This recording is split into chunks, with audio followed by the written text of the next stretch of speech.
সড়ক দুর্ঘটনায় আহত এখন টিভির সাংবাদিক মাসুমা মারা গেছেন।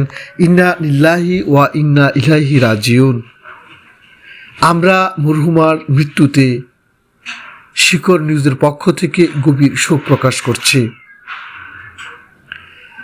রাজশাহীতে কর্মরত বেসরকারি টেলিভিশন চ্যানেল এখন টিভির সাংবাদিক মাসুমা আক্তার আর নেই।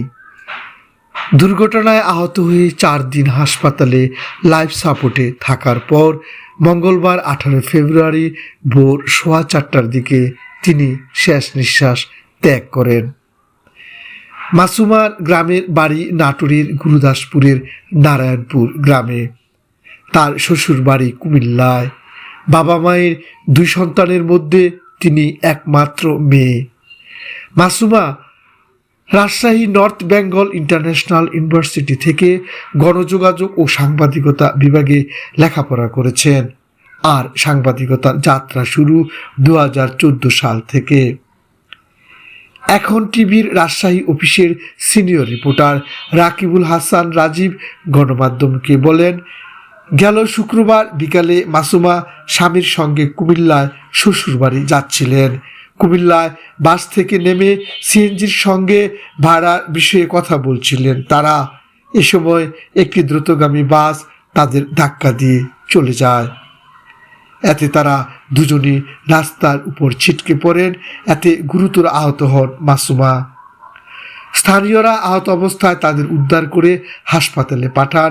উন্নত চিকিৎসার জন্য কুমিল্লা থেকে প্রথমে ঢাকা মেডিকেল কলেজ হাসপাতালের আইসিইউতে ভর্তি করা হয়। পরে পরিবারের সিদ্ধান্ত অনুযায়ী প্রোয়েক্টিভ মেডিকেলে স্থানান্তর করা হয়, যেখানে তাকে লাইফ সাপোর্টে রাখা হয়।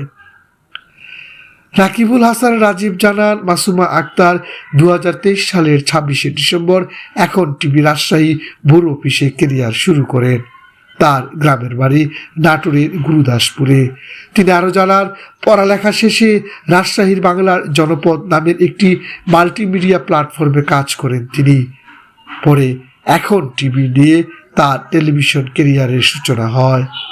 তরুণ এই সাংবাদিকের অকাল মৃত্যুতে সাংবাদিক সমাজ, সহকর্মী ও শুভানুদ্দিনরা শোক জানিয়ে আত্মার মাগফিরাত কামনা করেন।